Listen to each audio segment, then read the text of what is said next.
Hello everyone. सो आज की class हमारी जो लास्ट क्लास रहने वाली है स्टूडेंट ईएमटी की, और इस क्लास में जो है हम क्या डिस्कस करेंगे about the retarded potential and radiation. ठीक है, तो दो टॉपिक हमारे रहते हैं स्टूडेंट। ठीक है, सो फर्स्ट टॉपिक है इसके अंदर हमारे पास, that is the retarded potential.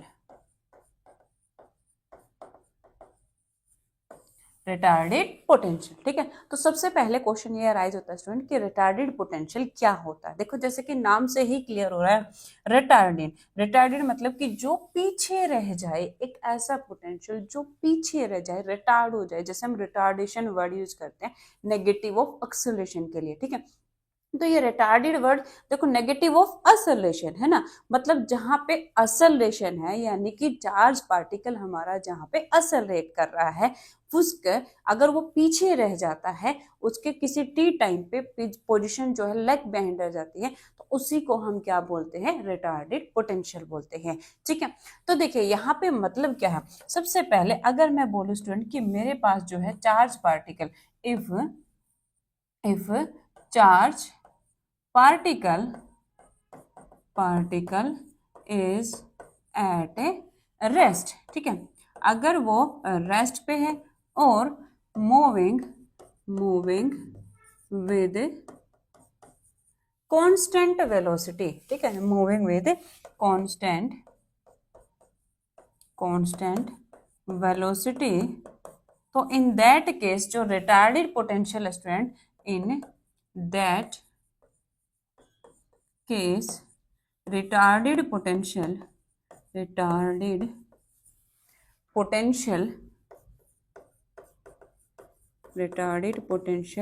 is zero. क्या होता है हमारे पास, जीरो होगा। ठीक है, क्यों? क्योंकि चार्ज पार्टिकल अभी एक्सेलरेट नहीं कर रहा। अगर वो कांस्टेंट वेलोसिटी के साथ मूव कर रहा है या फिर रेस्ट में है, तो वहां पे हमारा रिटार्डेड पोटेंशियल क्या होगा, जीरो होगा। ठीक है, अब हम बात करते हैं if the charge particle is accelerating. ठीक है, if charge particle is accelerating। ठीक है, तो चार्ज पार्टिकल अगर हमारा असलेट कर रहा है स्टूडेंट, तो क्या होगा। ठीक है, ओके, अब इसको समझते हैं थोड़ा सा। ठीक है, इसका सबसे बेस्ट एग्जांपल अगर मैं दूं, जैसे कि मैं आपके साथ अगर लाइव क्लास में जुड़े हुई हूँ। ठीक है, मैंने अपना फोन जो लाइव क्लास के साथ यहाँ पे कनेक्ट करके रख दिया। ठीक है, तो जैसे ही मैं वीडियो को ऑन करती हूँ, ठीक है, मान लीजिए कि मैंने जो अपनी वीडियो है किसी 10 मिनट तक प्ले की है। ठीक है, और मैं अपने फोन पे अगर उसको चेक करती हूँ तो एग्जैक्ट मेरे को 10 मिनट की नहीं मिलेगी, वो 9:58 तक की ही मिलेगी। जैसे ही अगर मेरा वहां पे जो वीडियो बननी बंद हो जाती है, तो मुझे फोन पे जो वीडियो मिलेगी स्टूडेंट, वो 9:58 की मिलेगी, पूरी 10 मिनट की नहीं मिलेगी। क्यों? क्योंकि इलेक्ट्रोमैग्नेटिक वेव ट्रेवल करने में, मतलब जब वो चार्ज पार्टिकल असलेट करेगा, जहां पे इलेक्ट्रोमैग्नेटिक वेव असलेट करेंगे, उनको विद रिस्पेक्ट टू टाइम क्या लगेगा, कुछ ए लैक मतलब वेरी स्मॉल, मतलब मिली सेकेंड्स में आप कह सकते हो, नैनो सेकेंड्स में आप बोल सकते हो कि लैक ऑफ क्या हो जाता है, टाइम हो जाता है वहां तक पहुंचने में। ठीक है, जैसे आप क्लाउड का एग्जांपल ले तो लाइटनिंग एंड थंडरिंग होती है हमारे पास, जो है क्या होता है, लाइटनिंग पहले आते हैं, थंडरिंग बाद में आते हैं, साउंड बाद में आती है। क्यों? उसमें क्या होता है कि उसकी स्पीड ज्यादा होती है, उसकी स्पीड कम होती है, तो उसमें कुछ लैक ऑफ टाइम हो जाता है। ठीक है, तो इसी तरीके से जैसे मैंने आपको अभी लाइव क्लास का एग्जाम्पल दिया, सबसे बेस्ट एग्जाम्पल है वो इसका। ठीक है, तो उसमें जो है आपके पास क्या है, 9:58 तक का जो है आपके पास क्या होगा, वहां पे टाइम होगा। और मेरा जबकि मैंने क्लास कितने ली है, 10 बजे तक ली है। ठीक है, तो 0.02 मिनट का जो है स्टूडेंट मेरे पास वो क्या हो गया, इसमें लैक ऑफ टाइम हो गया, जिसको हम बोलते हैं रिटार्डेड पोटेंशियल। ठीक है, बात समझ में आ रही है कि यहाँ पे मतलब क्या है रिटार्डेड पोटेंशियल का, कि उसमें कुछ टाइम का लैक जो हो जाता है विद रिस्पेक्ट टू टाइम, जो है चार्ज पार्टिकल अगर पीछे रह जाता है, तो उसी को हम क्या बोलते हैं, रिटार्डेड पोटेंशियल बोलते हैं। ठीक है, अब इसको हम रिलेट करते हैं अपने कॉन्सेप्ट के साथ। ठीक है, तो देखिए इसके अंदर हमारे पास क्या होता है स्टूडेंट, कि मान लीजिए कि मेरे पास यहाँ पे क्या है, एक रोड है कुछ इस तरीके से। ठीक है, कोई एक इनफाइनाइट वायर, कुछ भी मैं एक पोजीशन ले लेती हूँ, ठीक है। और इस पे जो है मेरे पास चार्ज पार्टिकल इनिशियली जो है कहाँ था, यहाँ पे कहीं पे प्रेजेंट था, ठीक है, किसी ओ पोजीशन पे था, ठीक है। और इसके पोजीशन वेक्टर मैं यहाँ पे ले लेती हूँ स्टूडेंट, लेट्स से कि ये मेरे पास क्या है, यहाँ पे आर डैश जो है मेरे पास इसकी क्या है, कोई पोजीशन वेक्टर है, ठीक है। और वो जो है यहाँ पे असलेट कर रहा है इस वायर के अलोंग, ठीक है।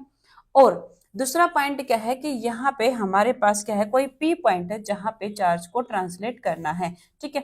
तो उस पार्टिकल को यहाँ से पी पॉइंट से ओ तक जाने में हमारे पास कितना टाइम लगेगा, ठीक है।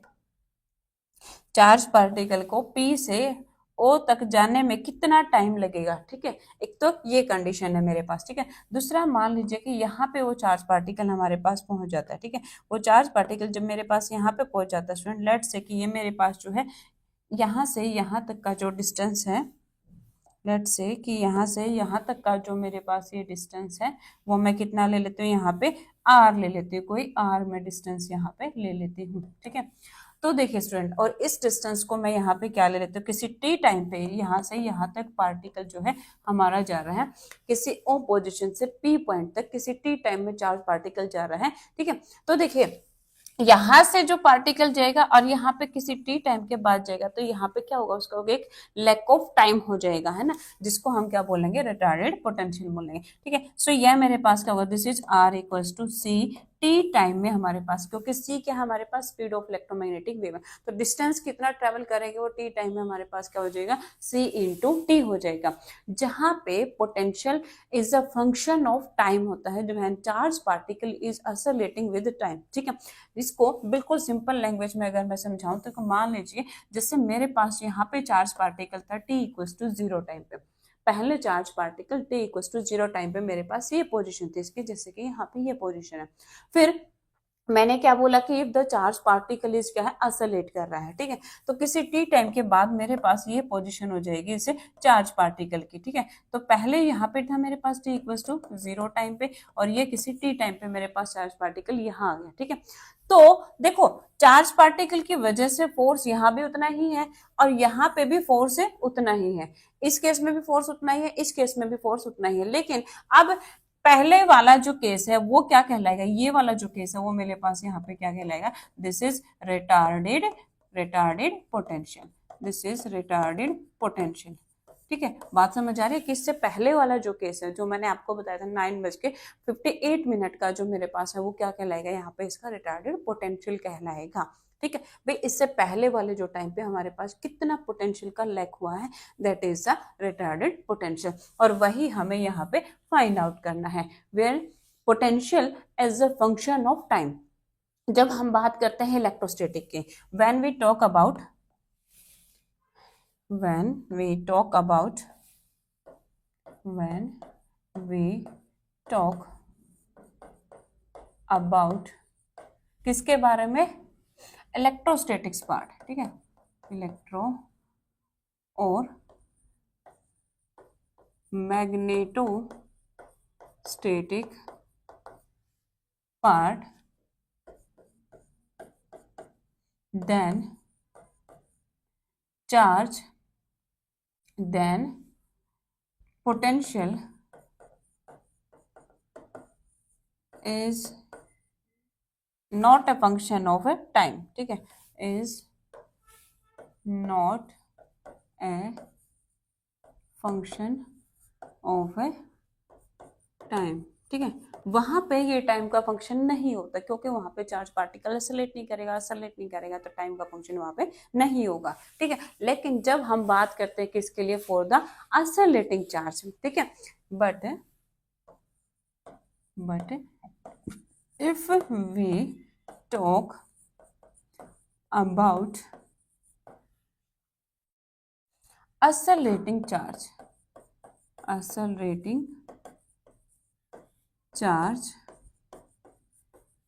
then in that case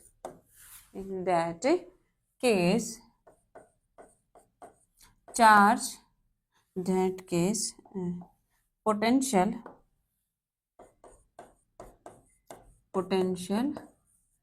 is a function of time. Okay, तो इलेक्ट्रोस्टैटिक्स के केस या मैग्नेटोस्टैटिक केस में हमारे पास क्या होता है, इन इलेक्ट्रोस्टैटिक एंड मैग्नेटोस्टैटिक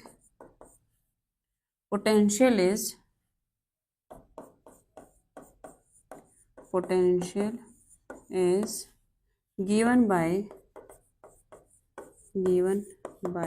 वहां पे हमारे पास पोटेंशियल क्या होता है स्टूडेंट, अगर मैं इलेक्ट्रोस्टैटिक पोटेंशियल की बात करती हूँ तो V is a function of R only होता है, ठीक है, और इसकी वैल्यू हमारे पास क्या होता है, दिस इज 1/4πε0, और यहाँ पे हमारे पास क्या होता है, Q/4πε0 R होता है, ठीक है, जिसको कि अगर मैं चार्ज डेंसिटी की फॉर्म में लेती हूँ तो ये मेरे पास क्या होता है student, this is 1/4πε0, this is क्या होता है मेरे पास यहाँ पे rho is a function of हमारे पास R डैश होता है, ठीक है, आर या आर डैश बटा वेरी से जो आप यहाँ पे ले रहे हो, अगर आर का फंक्शन ले रहे हो तो आर हो जाएगा, rho is a function of R, D tau by में क्या होता है हमारे पास आर, ये होता है, ठीक है। और इन द सिमिलर वे अगर मैं magnetic vector potential A of R की बात करती हूँ स्टूडेंट, तो ये मेरे पास क्या होता है 1/μ0 बाई कितना होता है हमारे पास 4π, ठीक है, और यहाँ पे मेरे पास यहाँ क्या वैल्यू आ जाती है student, this is integration of J, इसका फंक्शन क्या होता है आर का, ठीक है, जे डी टाउ बाई में कितना होता है हमारे पास आर, ये किसकी वैल्यू होती है, this is the magnetic vector potential की वैल्यू होती है, ठीक है। बट यहाँ पे हम किसके बारे में बात कर रहे हैं, is a function of time, ठीक है, तो इसके लिए मेरे पास वैल्यू क्या हो जाएंगी, but for accelerating charge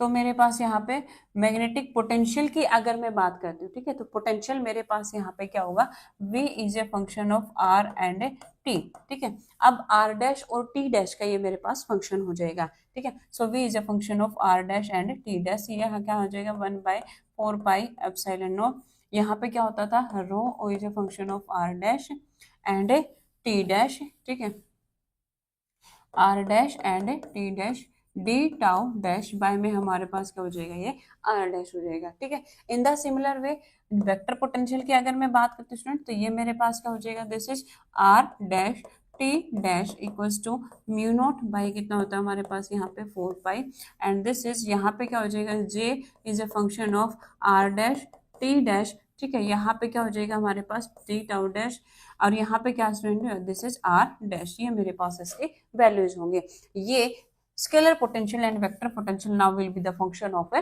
time हमारे पास होगा, ठीक है। तो अब देखिए यहाँ पे हम बात कर रहे थे किसके लिए, वी आर टॉकिंग अबाउट किसके बारे में, कि हमारे पास जो पोटेंशियल है इज अ फंक्शन ऑफ क्या हमारे पास यहाँ पे टाइम है, ठीक है। अब इसकी वैल्यू अगर हमें निकालनी है कि इसकी हमारे पास वैल्यू क्या होगी स्टूडेंट, तो उसको हम कैसे फाइंड आउट करेंगे, नाउ यू कैन सी कि देखो आर डैश प्लस जो वेक्टर आर है वो किसके इक्वल है, दिस करली वेक्टर आर के इक्वल है, ठीक है। तो फ्रॉम फिगर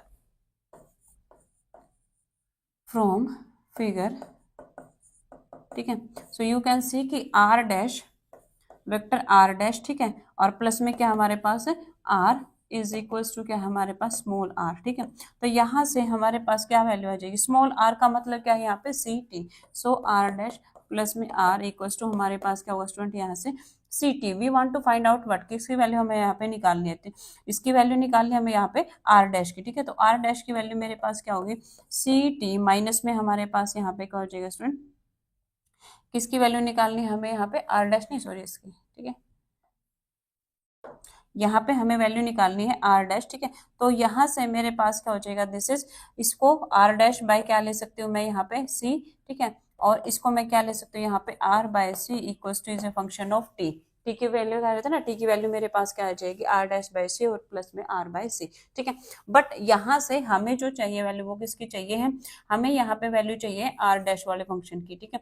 तो यहाँ से आर डैश मेरे पास क्या हो जाएगा, R dash by C equals to T minus क्या हमारे पास यहाँ पे ये आर बाय सी है, जिसको हम क्या ले सकते हैं, इस वैल्यू को हम यहाँ पे क्या लेते हैं, लेट्स से दिस इज हमारे पास क्या है T is a function of हमारे पास क्या हो जाएगा student, this is R dash, या इसको आर भी बोल सकते हो, ठीक है। T is a function of R और आर डैश हमारे पास क्या हो जाएगा, T minus R by C. Okay, ये वैल्यू आपको लर्न रखनी है कि टी आर का मतलब क्या है, T minus R by C है, ठीक है। अब इसके डिफरेंट केसेस देखेंगे और इसी वैल्यू को जो हम आगे यूज करेंगे, ठीक है। तो यहाँ पे हमारे पास क्या हो जाएगा, तो टी डैश की वैल्यू हम यहाँ पे निकाल चुके हैं, ठीक है। तो वही वैल्यू जो है अब यहाँ पे हम सब्सटीट्यूट करेंगे, ठीक है। अब इसके अंदर हम यूज करेंगे मैक्सवेल इक्वेशन, ठीक है। From Maxwell equation, from Maxwell equation, ठीक है। मैक्सवेल इक्वेशन से हमने क्या ऑब्जर्व किया भाई, पहले हम देखते थे कि हमारे पास जो है E को हम लेते थे वहां पे negative gradient of V only, ठीक है। कि V जो है पोटेंशियल टाइम का फंक्शन नहीं है, जब टाइम का फंक्शन नहीं तो हम कहते हैं कि इलेक्ट्रिक फील्ड जो किसके इक्वल है, is negative gradient of V when V is not a function of T, ठीक है। बट अगर हमारे पास टी का कॉन्सेप्ट आता है स्टूडेंट, तो हमारे पास मैक्सवेल इक्वेशंस क्या होंगे, इलेक्ट्रिक फील्ड वहां से क्या आएगा ये हमें देखना है, ठीक है। तो नेक्स्ट हमारे पास क्या है, मैक्सवेल इक्वेशंस क्या क्या है, ठीक है। मैक्सवेल इक्वेशन हमारे पास क्या कहते हैं स्टूडेंट, कि जो फर्स्ट इक्वेशन है, ठीक है, वो हमारे पास क्या है कि डाइवर्जेंस ऑफ ई, ठीक है। डाइवर्जेंस ऑफ ई किसके इक्वल होती है, रो बाय एप्सिलॉन नॉट के, ठीक है। सेकंड जो इक्वेशन है वो हमारे पास क्या है, डाइवर्जेंस ऑफ बी, वो किसके इक्वल होती है हमारे पास, जीरो के। थर्ड जो इक्वेशन है वो हमारे पास क्या होती है कि कर्ल ऑफ ई, ठीक है। So curl of E equals to में क्या होती है हमारे पास, माइनस कर्ली बी बाय कितना होता है, curly T. And fourth equation क्या है स्टूडेंट, कि कर्ल ऑफ बी वो किसके इक्वल होता है, यहाँ पे हम देखते हैं this is mu not J, plus में हमारे पास यहाँ पे क्या टर्म आती है, this is mu naught epsilon naught curly E by क्या होता है, कर्ली टी। ये चार इक्वेशंस हमें यहाँ पे पता है, ठीक है। तो अब देखिए स्टूडेंट, हम यहाँ पे यूज करते हैं इनकी ये इक्वेशंस को, ठीक है। ये जो दो इक्वेशन हम यहाँ पे यूज कर रहे हैं, ठीक है। तो देखिए यहाँ पे हम कहते हैं कि हमारे पास क्या है कि इसके अंदर फ्री चार्ज की अगर हम बात करते हैं, तो फ्री चार्ज के लिए, फ्री चार्ज रीजन जो है उसके लिए हमारे पास चार्ज डेंसिटी और करंट डेंसिटी दोनों क्या हो जाएंगे, जीरो हो जाएंगे, ठीक है। For free charge region, free charge region के लिए, ठीक है। तो फ्री चार्ज रीजन के लिए हमारे पास क्या हो जाएगा, डाइवर्जेंस ऑफ ई जीरो हो जाएगा, ठीक है। So divergence of E equals to zero. Second equation divergence of B equals to हमारे पास पहले से ही जीरो है, ठीक है। थर्ड जो इक्वेशन स्टूडेंट वो यहाँ पे लिख दो, दिखाई दे रहा होगा आपको, ठीक है। थर्ड जो है हमारे पास हो गया है curl of E equals to हमारे पास क्या है, this is negative curly B by curly T है, ठीक है। ओके, एंड फोर्थ जो इक्वेशन है हमारे पास, दिस इज, ये क्या बन जाएगी fourth equation, this will becomes curl of B equals to, ये मेरे पास हो जाएगा यहाँ पे ये वैल्यू जीरो हो जाएगी, ये बचेगा मेरे पास mu naught epsilon naught curly E by क्या हो जाएगा हमारे पास, कर्ली टी हो जाएगा, ठीक है। ओके स्टूडेंट, तो अब हमें यहाँ से क्या चाहिए, देखो जब इस इक्वेशन की हम यहाँ पे बात करते हैं कि ठीक है, कि हमारे पास जो है डाइवर्जेंस ऑफ बी क्या है, यहाँ पे जीरो है। जब किसी भी क्वांटिटी का डाइवर्जेंस ऑफ बी जीरो होता है तो उसको हम क्या ले सकते हैं, curl of any vector quantity function के फॉर्म में रिप्रेजेंट कर सकते हैं। तो यहाँ से मेरे पास क्या आ जाएगा, this can be written as from second से डाइवर्जेंस ऑफ बी जो है अगर वो मेरे पास क्या है, जीरो है, तो इसको मैं क्या ले सकते स्टूडेंट यहाँ पे, this can be written as divergence of curl of A जो है वो मेरे पास यहाँ पे हो जाएगा curl of A equal to zero, यानी कि बी को हम क्या ले सकते हैं यहाँ पे, कर्ल ऑफ ए जो है वो यहाँ पे पुट कर सकते हैं, ठीक है। ओके स्टूडेंट, तो ये जो इक्वेशन है सेकंड वो कहाँ पे सब्स्टिट्यूट कर दूं, अगर मैं थर्ड के अंदर सब्स्टिट्यूट कर दूं, ठीक है। So equation third becomes, equation third becomes, ठीक है। तो इक्वेशन थर्ड हमारे पास क्या आ जाएगी, this is curl of A, ठीक है। और यहाँ से हमारे पास क्या हो जाएगा स्टूडेंट, दिस इज, ये वैल्यू मेरे पास यहाँ पे क्या आ जाएगी, equals to negative curly by curly T of, ठीक है। इसकी वैल्यू हमारे पास क्या आ जाएगी, this is curl of A, ठीक है, this is curl of A, okay, ये मेरे पास यहाँ पे इसकी वैल्यू आ जाएगी, ठीक है। अब उसके बाद नेक्स्ट देखिए स्टूडेंट, इस टर्म को मैं अगर इधर लेके जाती हूँ तो मेरे पास क्या हो जाएगा, this can be written as like this, ठीक है। तो यहाँ से मेरे पास हो जाएगा, दिस इज, उधर ले जाइए इसको, तो कर्ल ऑफ, ठीक है, ये मेरे पास क्या हो जाएगा, दिस इज, ये कर्ल दोनों से मैंने कॉमन निकाला, ये टर्म उधर जाके प्लस हो जाएगी, so this is E and plus में curly A by curly T, ठीक है, curly A by curly T equals to 0, ये मेरे पास हो जाएगा, ठीक है। अभी किसी भी क्वांटिटी का कर्ल अगर 0 है तो उसको हम क्या लेते थे, जैसे कर्ल ऑफ ई 0 होता था, उसको हम लेते थे E equals to negative gradient of V, किसी फंक्शन का हम ग्रेडियंट लेते थे, ठीक है। तो यहाँ पे मेरे पास क्या आ जाएगा स्टूडेंट, दिस वेयर दिस, जिस क्वांटिटी का कर्ल 0 है, ठीक है, तो जिसका कर्ल 0 है यानी कि ई प्लस में curly A by curly T को हम क्या ले सकते हैं, नेगेटिव ग्रेडियंट ऑफ वी यहाँ पे यूज कर सकते हैं, ठीक है। This implies that E plus curly A by curly T equals to negative gradient of V मेरे पास हो जाएगा। So from here you can see कि जो ई है मेरे पास वो किसके इक्वल हो गया, नेगेटिव ग्रेडियंट ऑफ वी और माइनस में curly A by curly T, which is a very important relation for the retarded potential, ठीक है। पहले जो है हमारे पास इलेक्ट्रिक फील्ड जो है वो पोटेंशियल के एक फॉर्म में था जहां पे टाइम का कोई भी फंक्शन नहीं था, ठीक है। लेकिन जब यहाँ पे हमने ऑब्जर्व किया स्टूडेंट कि इलेक्ट्रिक फील्ड जो है नेगेटिव ग्रेडियंट ऑफ वी ना होकर साथ में हमारे पास क्या है, फंक्शन ऑफ टाइम भी है। देखो यहाँ पे आपके दोनों पोटेंशियल इंक्लूड हो रहे हैं विच is a function of electric field, ठीक है। किस किस का, स्केलर पोटेंशियल भी आ रहा है मेरे पास, यहाँ पे वेक्टर पोटेंशियल भी आ रहा है।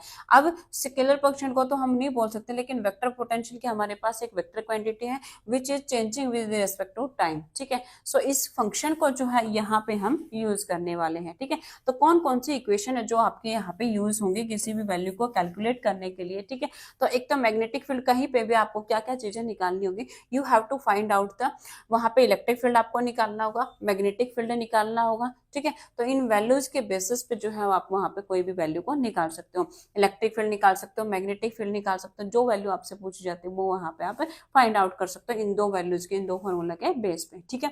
अब इससे रिलेटेड स्टूडेंट हम एक क्वेश्चन कर लेते हैं, क्वेश्चन के बेसिस पे आपको और कॉन्सेप्ट जो है ज्यादा क्लियर होंगे।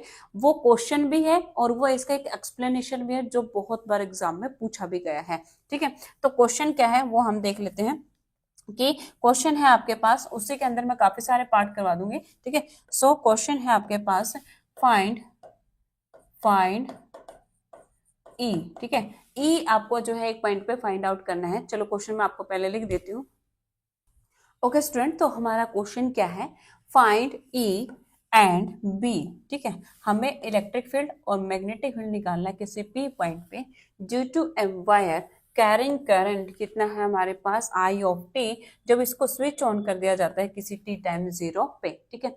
0 टाइम पे जैसे इसको हम स्विच ऑन करते हैं तो किसी पी पॉइंट पे हमारे पास टी टाइम के बाद क्या सिग्नल जाएगा, इलेक्ट्रिक फील्ड की क्या वैल्यू होगी, वहां पे मैग्नेटिक फील्ड की क्या वैल्यू होगी, उस करंट की वजह से where current is a function of time, you can see where current is a function of time, means यहाँ पे current is changing with respect to time, तभी ये वैल्यू जो हम यहाँ पे फाइंड आउट कर सकते हैं। अदरवाइज तो अगर चेंज नहीं होता तो सिंपली आप जैसे वहां पे निकालते थे ड्यूटी वायर, ऐसे ही हमारा क्वेश्चन रहता है, ठीक है। तो इसमें हम वही पहले वाला कॉन्सेप्ट लगाएंगे जो मैंने आपको बताया था, रिटार्डेड पोटेंशियल वाला, ठीक है। तो सबसे पहले कंसीडर हम क्या करते हैं, वायर जो है यहाँ पे हम कंसीडर कर लेते हैं, ठीक है, कि हमने क्या क्या किया, वहाँ पे वायर जो है कंसीडर कर ली। इसकी वजह से किसी पी पॉइंट पे जो है स्टूडेंट हमें क्या करना है, यहाँ पे electric and magnetic field find out करना है, ठीक है। सो लेट्स से कि इसकी जो लेंथ है हम वो कितनी ले लेते हैं, z, कोई डिस्टेंस, क्योंकि z एक्सिस को लोगे तो वो हम मान लेते हैं, ठीक है। और ये जो डिस्टेंस है हमारे पास स्टूडेंट यहाँ से यहाँ तक का, जैसे कि मैंने आपको पहले भी बताया था, और यहाँ पे जो हमारे पास है ये डिस्टेंस हम कोई एज्यूम कर लेते हैं कि लेट से ये मेरे पास डिस्टेंस कितना है, r है, और ये मेरे पास क्या है, करली r है, कोई भी डिस्टेंस मैंने यहाँ पे एज्यूम कर लिया। जहाँ पे मुझे पता है कि r इक्वल्स टू, ये वैल्यू मैं यहाँ पे क्या लेती हूँ, दिस r इक्वल्स टू ct मैं यहाँ पे एज्यूम करती हूँ, ठीक है। अब उसके बाद स्टूडेंट, तो इस पी पॉइंट पे सिग्नल जो है हमारा टी टाइम के बाद जब रीच करेगा तो उसकी हमें इलेक्ट्रिक फील्ड और मैग्नेटिक फील्ड की वैल्यू निकालनी होगी कि वहां पे हमारे रिटार्डेड इलेक्ट्रिक और मैग्नेटिक फील्ड क्या होगा, ठीक है। तो देखिए स्टूडेंट, सबसे पहला पॉइंट कि पूरे डायरेक्ट वैल्यू को तो हम एक साथ नहीं निकाल सकते, वहां पे भी हम क्या करते थे, इसका एक एलिमेंट लेते थे, है ना। इन द सिमिलर वे यहाँ पे भी हम इसका एक एलिमेंट लेंगे, जिसको हम यहाँ पे क्या मान लेते हैं, डी जेड नाम दे देते हैं। लेट्स से कि एंगल मेरे पास कितना है, थीटा है।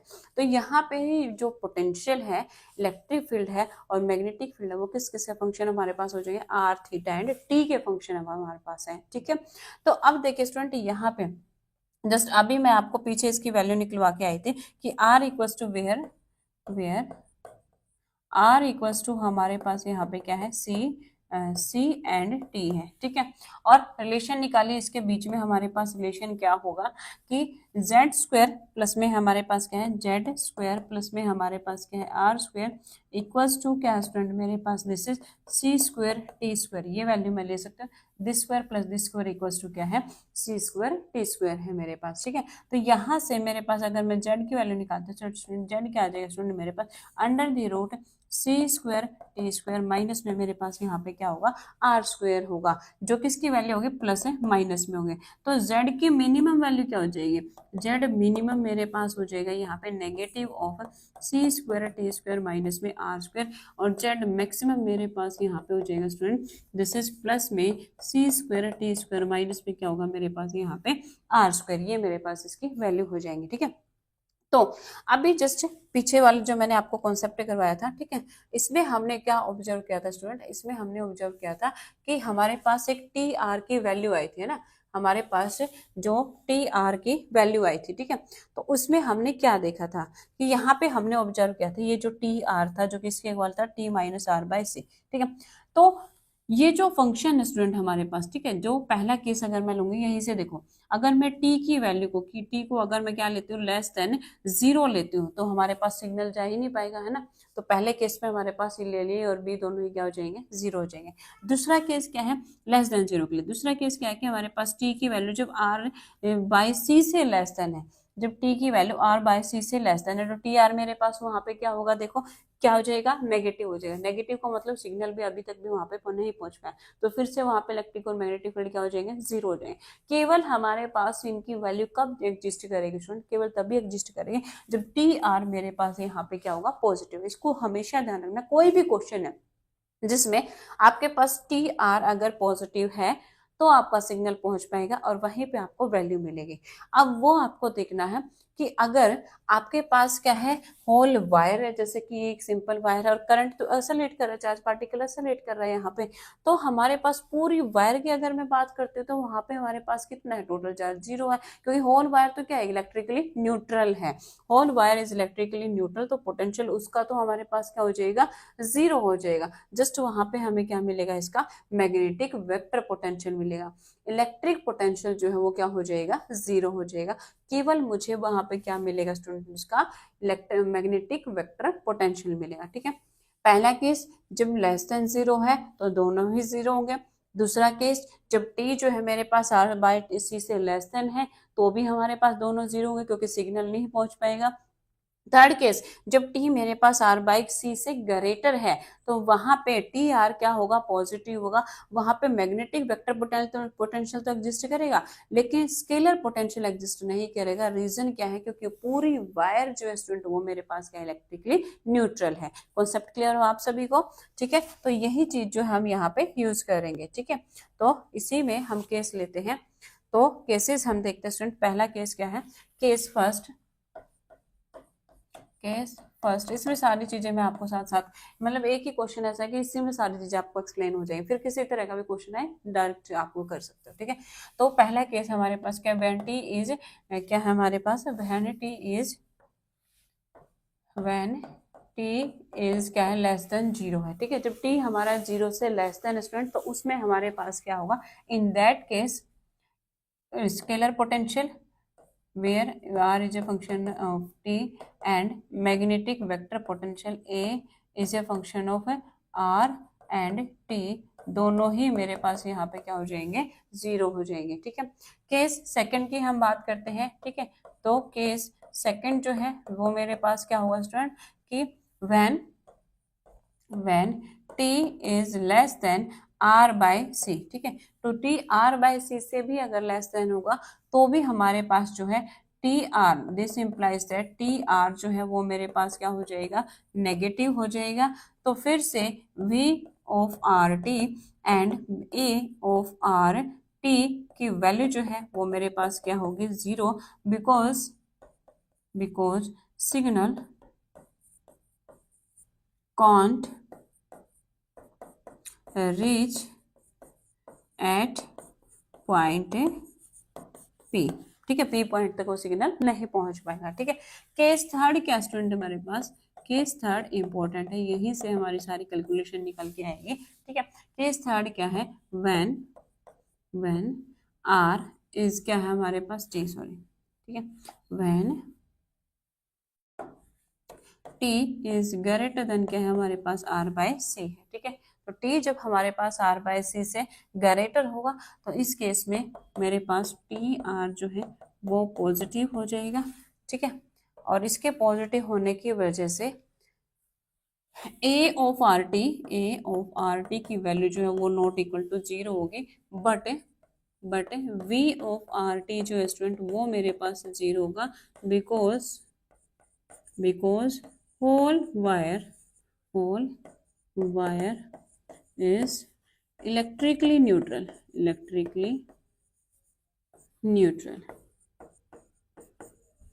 ठीक है, कॉन्सेप्ट क्लियर हुआ आप सभी को, क्योंकि पूरी वायर जो है क्या इलेक्ट्रिकली न्यूट्रल स्टूडेंट, तो पूरी वायर पे हमारे पास कोई भी करंट नहीं हो।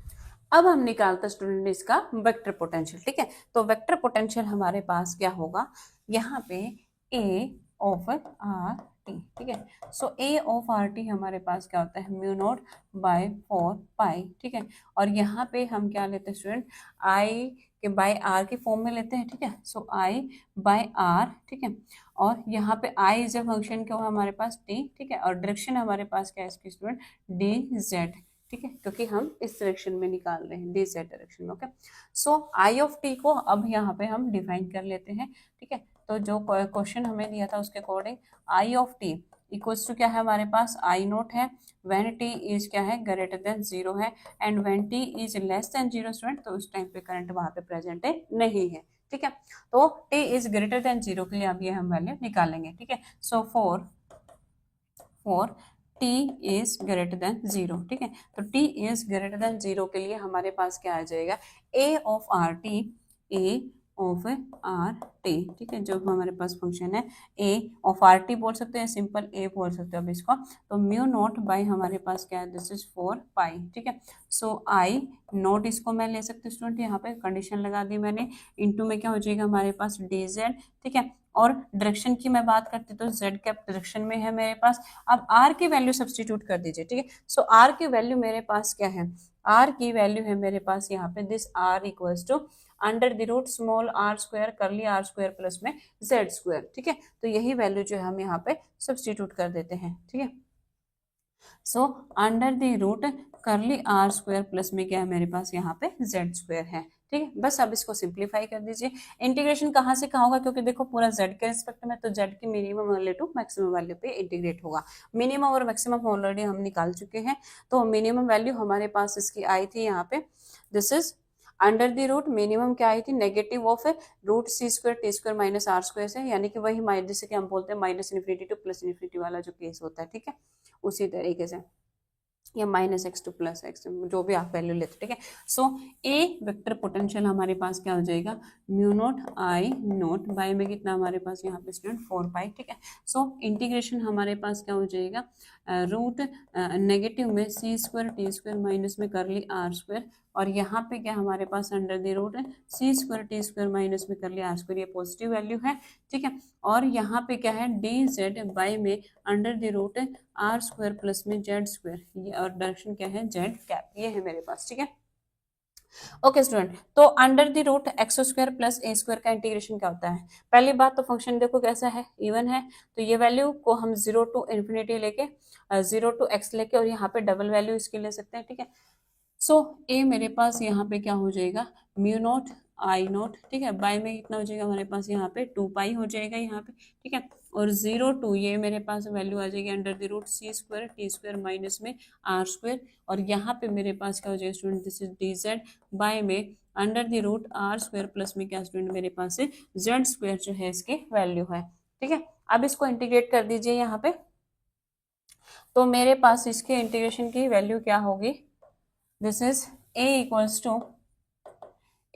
To mu naught I naught by में कितना हमारे पास यहाँ पे 2 पाई, ठीक है। इसका इंटीग्रेशन का फॉर्मूला हमारे पास क्या हो जाता है, अंडर रूट है X square plus A square का एल एन एक्स प्लस में under root X square plus A square, ठीक है, तो वही लगा दीजिए, लिमिट गिवन है हमें, सो ये हो जाएगा हमारे पास एल एन एक्स, ठीक है। सो एक्स का मतलब यहाँ पे क्या स्टूडेंट हमारे पास एल एन जेड, ठीक है, so L N Z plus में under the root Z square plus में आर स्क्वायर, लिमिट कहाँ से कहाँ है 0 to root C square T square minus में क्या है हमारे पास यहाँ पे आर स्क्वायर है, ठीक है। तो a is equals to mu naught I naught by में कितना हमारे पास यहाँ पे 2 पाई, ठीक है, लिमिट पुट कीजिए, सो एल एन जेड की जगह आप पुट करेंगे तो आपके पास क्या होगा, this will be root C square T square minus में आर स्क्वायर प्लस में यहाँ पे हमारे पास पुट करेंगे आप, तो प्लस में देखो आर स्क्वायर से आर स्क्वायर कैंसिल आउट हो जाएगा, अंडर रूट के अंदर ही आएगा स्टूडेंट, तो हमारे पास से स्क्वायर से रूट कैंसिल आउट हो जाएगा, ठीक है, तो हमारे पास वैल्यू बचेगी सी टी ओनली, ठीक है, केवल यही वैल्यू बचेगी, ठीक है। ओके स्टूडेंट, अब उसके बाद नेक्स्ट मेरे पास क्या है कि 0 पुट करेंगे तो ये टर्म भी हमारे पास 0 हो जाएगी, ठीक है, और ये टर्म भी मेरे पास 0 हो जाएगी, ठीक है, तो हमारे पास जो है रिजल्ट इसका क्या बचेगा, माइनस में ये अपर लिमिट करके एल एन माइनस में एल एन अब 0 पुट करेंगे तो ये 0 हो जाएगा, ये 0 हो जाएगा, रूट आर स्क्वायर बचेगा तो रूट से ये कैंसिल आउट हो जाएगा, एल एन आर मेरे पास इसकी वैल्यू बचेगी, ठीक है। तो यहाँ से मेरे पास vector A equals to mu naught I naught by 2 pi, this is L N A minus L N B किसके इक्वल होता है, L N A by B के, ठीक है, तो सी टी प्लस में under the root C square plus T square minus R square by में क्या स्टूडेंट मेरे पास यहाँ पे आर है, ये इसके मेरे पास वेक्टर पोटेंशियल आ गया, क्या आ गया मेरे पास इसका यहाँ पे ये वेक्टर पोटेंशियल, ठीक है। अब उसके बाद जब वेक्टर पोटेंशियल आ जाता है स्टूडेंट तो इससे हम कोई भी वैल्यू अब इजीली निकाल सकते हैं, वेक्टर पोटेंशियल इलेक्ट्रिक फील्ड निकाल सकते हो, मैग्नेटिक फील्ड निकाल सकते हो, दोनों वैल्यू निकाल सकते हो, कैसे कि B मेरे को पता है, इसका सेकंड फॉर्मूला क्या कहता है कि B इक्वल्स टू मेरे पास क्या होता है कर्ल ऑफ ए, यहाँ से मेरा मैग्नेटिक फील्ड निकल जाएगा, और इलेक्ट्रिक फील्ड क्या होता है student E equals to negative gradient of क्या था हमारे पास यहाँ पे V माइनस में करली A बाई करली T, ये फॉर्मूला था, बट V की वैल्यू जो हमारे पास यहाँ पे क्या है 0 है, तो ये कॉन्सेप्ट तो स्केलर पोटेंशियल 0 हो जाएगा, तो E किसके इक्वल हो जाएगा, E will be equals to minus curly A by कितना हो जाएगा हमारे पास करली T हो जाएगा, ठीक है। तो ए फंक्शन हमें पता है, जस्ट इसका टी के रिस्पेक्ट में क्या करना है, हमें डिफ्रेंशिएट करना है, पहले इसी को हम निकाल लेते हैं, ठीक है। सो नेक्स्ट मेरे पास जो रहेगा स्टूडेंट इसका थर्ड पार्ट, सेकंड पार्ट में निकाल लेती हूँ, ठीक है।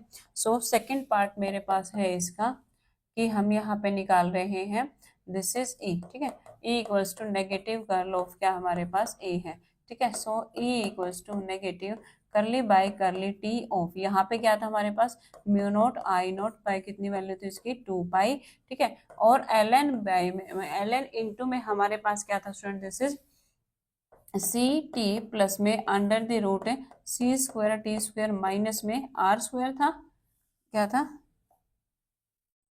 हाँ माइनस में आर स्क्वायर था बाय में आर था, ठीक है, माइनस में आर स्क्वायर बाय में क्या था हमारे पास आर था, ठीक है। कर दीजिए अब इसका पार्शियल डेरिवेटिव टी के रिस्पेक्ट में, so E equals to negative of mu naught I naught by में कितना हमारे पास 2 पाई है तो बाहर आ जाएगा, एल एन एक्स का क्या होता है 1 बाय एक्स, ठीक है, सो ये पलट जाएगा, मैं डायरेक्ट लिख रही हूँ स्टूडेंट इसको आर बाय में क्या हो जाएगा हमारे पास सी टी प्लस में under the root C square T square minus में क्या हो जाएगा हमारे पास आर स्क्वायर हो जाएगा, ठीक है। अब इसका करेंगे हम जो इसके अंदर वाली टर्म है, ठीक है। अब देखो हम टी के रिस्पेक्ट में कर रहे हैं तो ये वैल्यू तो मेरे पास एज ए कॉन्स्टेंट ट्रीट की जाएगी, तो 1 बाय आर जो है मेरे पास यहाँ पे एज इट इज रहेगा, इसका हम करेंगे, ठीक है, तो इसका हम करेंगे टी के रिस्पेक्ट में, तो इस सी टी का तो मेरे पास क्या बनेगा स्टूडेंट सी बन जाएगा, ठीक है, प्लस पे अब रूट एक्स का क्या होता है 1/2 रूट हमारे पास हो जाएगा सी स्क्वायर टी स्क्वायर माइनस में आर स्क्वायर। अब इस टर्म का करेंगे अंदर वाली का, तो सी स्क्वायर मेरे पास आ जाएगा एज इट इज, ठीक है, C square as it is, T square का कितना हो जाएगा 2t और आर स्क्वायर का क्या हो जाएगा 0 हो जाएगा, ठीक है।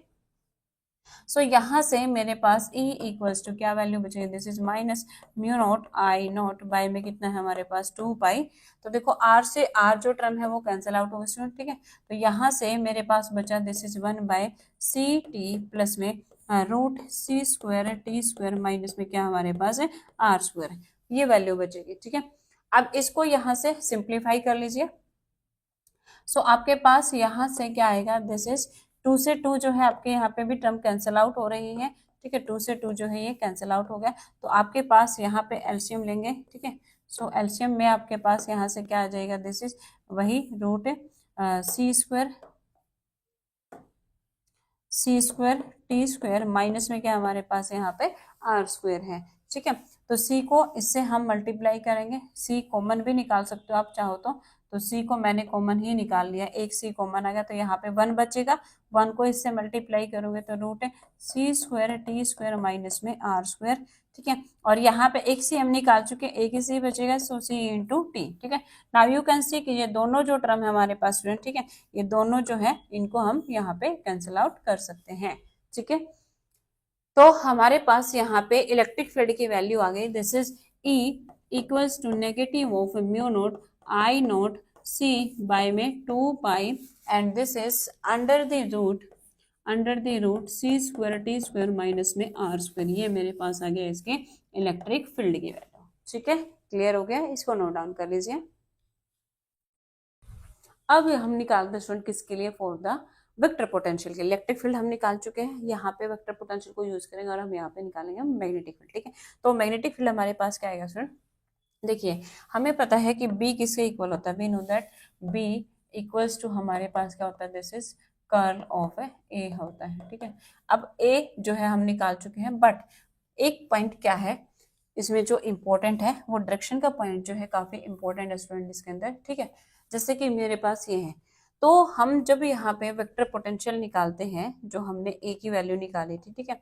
सो यू कैन सी कि जो ए की डायरेक्शन हमारे पास होती है स्टूडेंट, वो वही डायरेक्शन होती है, आपको मैंने पहले भी बताया था, जो करंट की डायरेक्शन होती है, ठीक है, कि सेम डायरेक्शन होती है जो करंट की डायरेक्शन होती है। अब करंट किस डायरेक्शन में फ्लो कर रहा है, जेड डायरेक्शन में फ्लो कर रहा है। तो यहाँ पे हमारे पास जो है, जो ये हमारे पास मैग्नेटिक फील्ड है, ठीक है, एक वेक्टर पोटेंशियल जो है वो हमारे पास इसकी डायरेक्शन क्या होगी, A is in Z direction, you can say कि जेड डायरेक्शन में मेरे पास इसकी वैल्यू होगी, क्यों कि करंट भी वही डायरेक्शन होती है, ए की वही डायरेक्शन होती है जो करंट की डायरेक्शन होती है, मैं आपको पहले भी बता चुकी हूँ, ठीक है।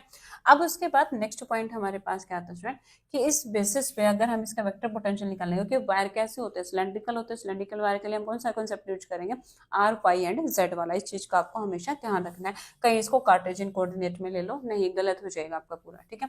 सो यहाँ पे हमारे पास B इक्वल्स टू हमारे पास सिलेंड्रिकल कोऑर्डिनेट के लिए फार्मूला क्या होता है, कर्ल निकालने का 1/r, ठीक है। यहाँ पे हम क्या लेते हैं r, नेक्स्ट के साथ r मल्टीप्लाई होता है, r पाई एंड z, ये होता है करली बाय करली r, ठीक है, curly by curly phi and curly by curly Z, ठीक है। अब देखो आर का कोई वैल्यू नहीं है, वेक्टर पोटेंशियल जो किसका फंक्शन है, is a function of Z only, इसकी भी क्या हो जाएगी हमारे पास 0, यहाँ पे केवल मेरे पास जो है वैल्यू एग्जिस्ट करेगी, ठीक है, जो कि जेड का फंक्शन है, आप इसको साथ में लिख भी लीजिएगा, ओके।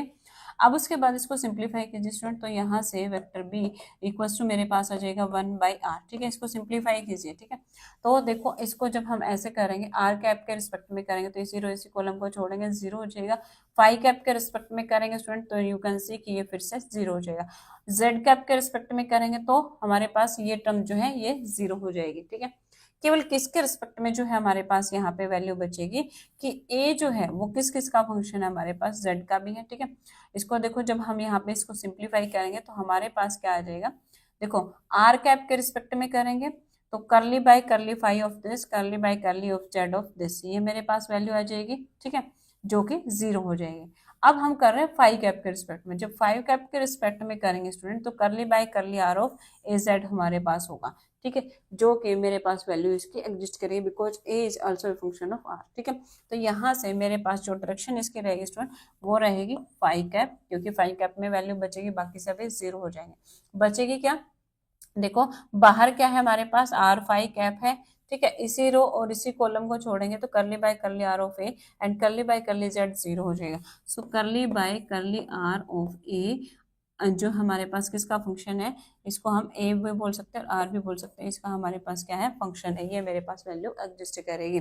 दूसरा सेकंड को जो सेकंड वाला कॉलम होता है वो हमेशा नेगेटिव लिया जाता है स्टूडेंट, तो इसको हम माइनस ऑफ आर पाई यहाँ पे यूज करते हैं, ठीक है। सो आर से आर कैंसिल आउट हो जाएगा, तो यहाँ पे बी की वैल्यू जो है वो मेरे पास क्या बचेगी, this is curly A by curly R phi cap जो है इसकी मेरे पास यहाँ पे ये वैल्यू बचेगी, ठीक है। जस्ट अभी क्या करना है आपको, ए का आर के रिस्पेक्ट में पार्शियल डेरिवेटिव लेना है, ठीक है, कर दीजिए। तो क्या वैल्यू आएगी आपके पास यहाँ पे, this is B equals to with क्या है हमारे पास यहाँ पे नेगेटिव साइन है, ठीक है। तो ए की वैल्यू क्या थी हमारे पास, पहले वो लिख लेते हैं हम, ठीक है, ताकि हमें सोल्व करने में दिक्कत नहीं आएगी। फिर ए जो है हमारे पास क्या था student, this is mu naught I naught by कितना था हमारे पास यहाँ पे 4 पाई था, ठीक है, बाय 4 पाई, ठीक है। और यहाँ पे क्या वैल्यू आई थी हमारे पास इसकी ए की, ठीक है, this is mu naught I not, अच्छा पूरा सोल्व करके ही हमने लिख लिया था बाय 2 पाई, ठीक है। और यहाँ पे हमारे पास था this is L N C T plus में under the root C square T square minus में आर स्क्वायर, बाय में क्या था हमारे पास यहाँ पे आर था, ठीक है, बाय में हमारे पास यहाँ पे आर, ओके, ये वैल्यू थी, ठीक है। अब इसको आपको क्या करना है, आर के रिस्पेक्ट में डेरिवेटिव लेना होगा, ठीक है। सो बी इक्वल्स टू आपके पास क्या आ जाएगा, माइनस साइन है वहां पे, ठीक है, mu naught I naught by में कितना हमारे पास यहाँ पे 2 पाई, log x का क्या होता है स्टूडेंट हमारे पास डेरिवेटिव, ठीक है, log x का डेरिवेटिव क्या होता है 1/x होता है, ठीक है। तो ये 1 टर्म में जाएगा तो फिर से हमारे पास वही r बाय में क्या हो जाएगा हमारे पास सी टी प्लस में root C square T square minus में क्या होगा आर स्क्वायर। अब इस टर्म का करेंगे क्योंकि आर के रिस्पेक्ट में करें तो a बाय बी फॉर्म है, तो वही फॉर्मूला हम लगाएंगे u बाय वी वाला, ठीक है। सो नीचे वाली जो टर्म स्टूडेंट हमारे पास उसका क्या हो जाएगा स्क्वायर हो जाएगा, ठीक है। और इस टर्म का जब हम करेंगे तो हमारे पास क्या आएगा, दिस इज देखो अब r एज इट इज, ठीक है, इस अंदर वाले टर्म का हम यहाँ पे करेंगे तो हमारे पास क्या जाएगा सी टी का 0 हो जाएगा, इसका करेंगे तो 1/2 अंडर दी रूट एक्स का क्या होता है 1/2 रूट एक्स, ठीक है। So C square T square minus R square, अब माइनस आर स्क्वायर का क्या होगा -2r, ठीक है, फिर माइनस करके नेक्स्ट टर्म का हम लेते हैं, ठीक है। सो नेक्स्ट टर्म का हमारे पास क्या आएगा स्टूडेंट, दिस इज अब सी टी प्लस में root C square T square minus में R square as it is, R का कितना हो जाएगा 1 हो जाएगा, ये वैल्यू बचेगी हमारे पास, ठीक है, ओके। बस अब इसको सिंप्लीफाई कर लीजिए तो आपके पास यहाँ से आ जाएगा this is B equals to minus में mu naught I naught by में कितना हमारे पास यहाँ पे 2 पाई, ठीक है। और ये मेरे पास वैल्यू क्या आ जाएगी स्टूडेंट, दिस इज देखो इस आर से जो है ये आर कैंसिल आउट हो जाएगा एक, और यहाँ पे मेरे पास क्या वैल्यू बचेगी 1/ct, इसको मैं कैंसिल आउट कर देती हूँ, एक आर से एक आर कैंसिल आउट हो गया, ठीक है, 1/ct प्लस में क्या है under the root C square T square minus में क्या है आर स्क्वायर है, ठीक है। अब इसको सिंप्लीफाई कीजिए आप, इसको आप सिंप्लीफाई करेंगे तो आपके पास यहाँ पे बनेगा 2 से 2 कैंसिल आउट हो जाएगा माइनस आर स्क्वायर हो जाएगा। यहाँ पे क्या है स्टूडेंट, दिस इज माइनस, ठीक है, और ये पूरी टर्म है ब्रैकेट में सी टी प्लस में क्या है root C square T square minus में आर स्क्वायर, ठीक है, और बाय में क्या है हमारे पास इसके एक है आर बच जाएगा, ये वैल्यू बचेगी, ठीक है। अब इसको देख लीजिए क्या हमारे पास इसका आंसर आ रहा है, सो बी इज इक्वल्स टू जो इसके अंदर से कैंसिल आउट हो रहा है उसको कैंसिल आउट कर दीजिए, ठीक है। तो हमारे पास जो है यहाँ पे क्या वैल्यू बचेगी, हमने यहाँ पे क्या था आर एज इट इज इस टर्म का किया था ना, सी टी का तो 0 हो गया था और आर स्क्वायर का हमारे पास यहाँ पे 2r बचा था जिसको हमने r से 2 से 2 ये कैंसिल आउट कर दिया था, ठीक है। तो अब इसके अंदर से कुछ कॉमन आ रहा है तो निकाल लीजिए, अदरवाइज इसको सिंप्लीफाई कर दीजिए आप उठा कर, ठीक है। कुछ भी इसके अंदर से कॉमन नहीं आ रहा है, ठीक है। अगर ये टर्म नहीं होती फिर तो ये हमारा कैंसिल आउट हो जाता, तो कोई नहीं, इसको आप ऐसे एज इट इज भी यहाँ पे छोड़ सकते हैं, ठीक है। आर स्क्वायर सी टी, यहाँ पे ये टर्म जो है मेरी किस में है, अंडर रूट में है। इसका नहीं किया ना हमने, 1/, आर स्क्वायर जो आर जो है टर्म एज इट इज, ठीक है। और सी टी का 0, इसका हम करेंगे तो 1/2√x। अच्छा, इसका एलसीएम नहीं लिया हमने, है ना, इसका एलसीएम लो यहाँ पे, तो ये नीचे चला जाएगा रूट में c²t² माइनस में r², ये नीचे चला जाएगा। यहाँ पे से ये मल्टीप्लाई होके इस 2 से ये 2 कैंसिल आउट हो गया, ये माइनस r बचेगा, ये नीचे भी आ जाएगा, साथ में ये इससे भी मल्टीप्लाई होगा। जब ये सी टी इससे मल्टीप्लाई हो जाएगा एक तो, ठीक है। इसको मैं यहाँ पे, चल इस पूरे को मैं इरेज करके ही लिख देती हूँ, ठीक है। तो हमारे पास क्या आएगा स्टूडेंट, देखो -r² तो यहाँ से होगा, ये इसके साथ में मल्टीप्लाई होगा, सो ये होगा सी टी इंटू में under the root c²t² minus r², और ये इसके साथ भी होगा, ठीक है। तो ये मेरे पास हो जाएगा c²t² माइनस में r², ठीक है। और बाहर क्या है, ये प्लस है, ओके। तो ये मेरे पास इसका रिजल्ट हुआ, ठीक है। अब इसके अंदर देखो स्टूडेंट, इस माइनस को जो है मैं अंदर ले जाती हूँ, ठीक है। तो ये मेरे पास माइनस का c²t² हो जाएगा, प्लस का r² हो जाएगा, तो ये माइनस का c²t² हो जाएगा, ये प्लस का r² हो जाएगा। तो इस r² से ये r² टर्म जो है आपकी क्या हो गई, कैंसल आउट हो गई, ठीक है। तो यहाँ पे आपके पास क्या बचा, c²t² और सी टी इंटू में अंडर द रूट, ये टर्म बच गई, ठीक है। क्लियर हो रहा है ना आपको ये। तो यहाँ पे आपके पास आ जाएगा, दिस इज, मैं दूसरे कलर से कर लेती हूँ आपको थोड़ा अच्छे से क्लियर हो जाएगा। तो दिस इज म्यू माइनस में μ0 I0 बाय में कितना हमारे पास यहाँ पे 2π, ठीक है। ये है मेरे पास यहाँ पे 1/c t प्लस में रूट c²t² माइनस में r², ये है, ठीक है। इसमें से देखो स्टूडेंट, एक तो आपके पास यहाँ पे बचा c²t², ठीक है, माइनस अंदर लेके गए थे, ठीक है, और ये प्लस हो गया था हमारे पास, ये माइनस था, और ये वाली टर्म जो है माइनस हो गई थी, ठीक है। ये वाली जो टर्म है हमारे पास माइनस हो गई थी और ये प्लस हो गई थी, ठीक है। तो हमारे पास यहाँ पे अब बचेगा माइनस का c²t² और माइनस की ही ये टर्म बची है ना, इसको मैं पहले लिख लेती हूँ। तो ये मेरे पास बचा माइनस में c²t² और माइनस में ही मेरे पास बचा C T under the root c²t² minus में r², ठीक है। और बाय में इसका जो हमारे पास एलसीएम जो आया था वो, ठीक है, यही है r, और under the root c²t² minus में r², ये मेरे पास इसका एलसीएम आया है, ठीक है, ये वैल्यू है, ओके। तो देखो माइनस सी टी पूरी टर्म से कॉमन आ रहा है ना, तो अंदर क्या बचेगा, सी टी प्लस में दिस टर्म जो कि इससे कैंसिल आउट हो जाएगी, ठीक है। मैं यहाँ कर दूं, तो b इक्वल्स टू, देखो माइनस के μ0 I0 बाय में कितना हमारे पास यहाँ पे 2π, ठीक है।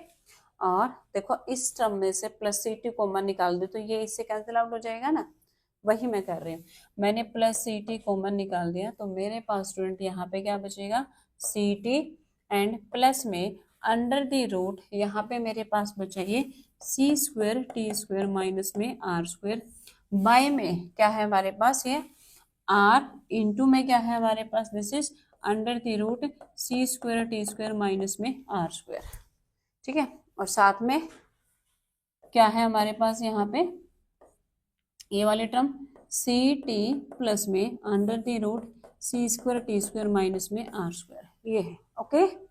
अब देखो ये वाली टर्म इससे कैंसिल आउट हो रही है, कर दो, ठीक है, ये पूरी टर्म जो है इससे कैंसिल आउट हो गई। अब एक माइनस यहाँ से निकला था सी टी का, और एक माइनस यहाँ से निकला तो ये माइनस माइनस क्या हो जाएगा, प्लस हो जाएगा।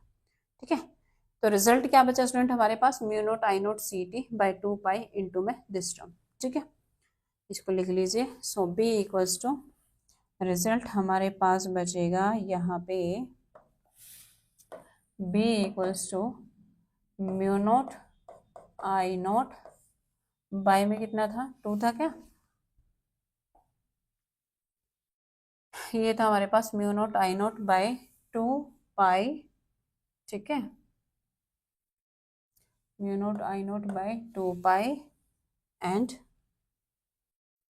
ऊपर और क्या था, सी टी बाई में आर इंटू में दिस। ठीक है, ऊपर और था हमारे पास mu naught I naught C T by में 2 पाई और क्या था, आर इंटू में टर्म थे root C square T square minus में R square. This is the value of a magnetic field. तो इस तरीके से आपको फाइंड आउट करना है। थोड़ा सा मैथमेटिकल कैलकुलेशन जो है ट्रिकी और लेंथी, बट हो जाएगा। ठीक है, अब ये क्वेश्चन तो हमारा कब था स्टूडेंट, ये क्वेश्चन हमारा तब था जब हमने यहाँ पे क्वेश्चन में आपको स्टेटमेंट में अगर ऐसे दिया जाए कि करंट जो है आपका, देखो यहाँ पे कांस्टेंट है, only just a function of time था और कोई भी वेरिएबल इसके अंदर नहीं था, है ना।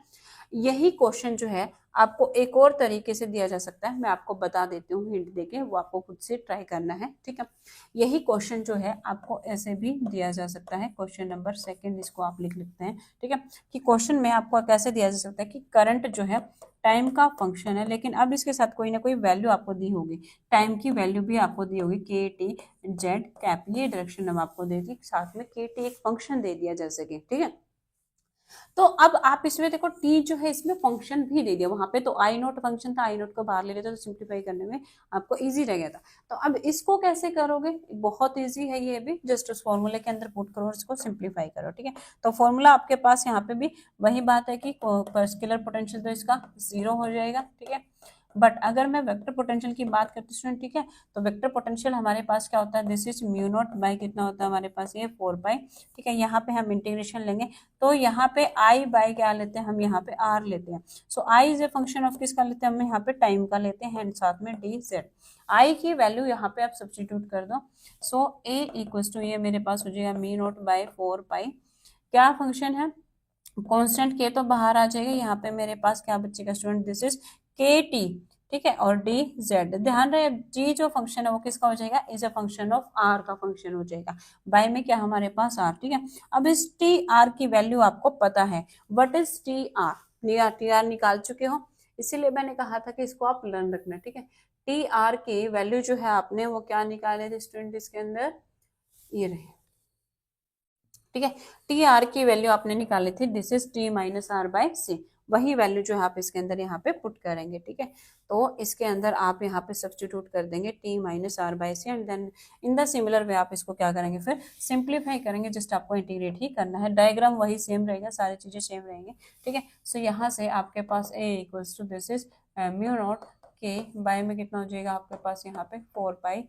ठीक है, and integration of T minus में आर बाय क्या है आपके पास C, and function of D Z by में क्या हो जाएगा आर। ठीक है, अब इस आर की भी आप यहाँ पे वैल्यू पुट कर देंगे। ठीक है, सो आर क्या था आपके पास, अंडर दी रूट क्या था आपके पास, जेड स्क्वायर प्लस में क्या था आर स्क्वायर, ये वैल्यू थी। ठीक है, वो आप यहाँ पे सब्सटीट्यूट कर देंगे। ओके, वेरिएबल सेपरेट कर दीजिए और इसको सिंप्लीफाई कर दीजिए। ठीक है, तो यहाँ से आपके पास क्या हो जाएगा student, this is A equals to mu naught K by में कितना होगा आपके पास यहाँ पे 4 पाई। ठीक है, अब इनके नीचे इनके वेरिएबल सेपरेट करेंगे तो यहाँ पे आपके पास क्या हो जाएगा, this is T, T by में ये जो वेरिएबल है हमारे पास, ठीक है, ये कितना होगा हमारे पास, दिस जेड स्क्वायर प्लस में क्या हो जाएगा हमारे पास आर स्क्वायर। ठीक है, अब उसके बाद नेक्स्ट जो है यहाँ पे इस पे, ठीक है, इंटू में क्या हो जाएगा हमारे पास डी जेड माइनस में यहाँ पे रखिए तो कितना हो जाएगा हमारे पास, बाय में सी आ जाएगा। So this is R by में हमारे पास क्या हो जाएगा, दिस इज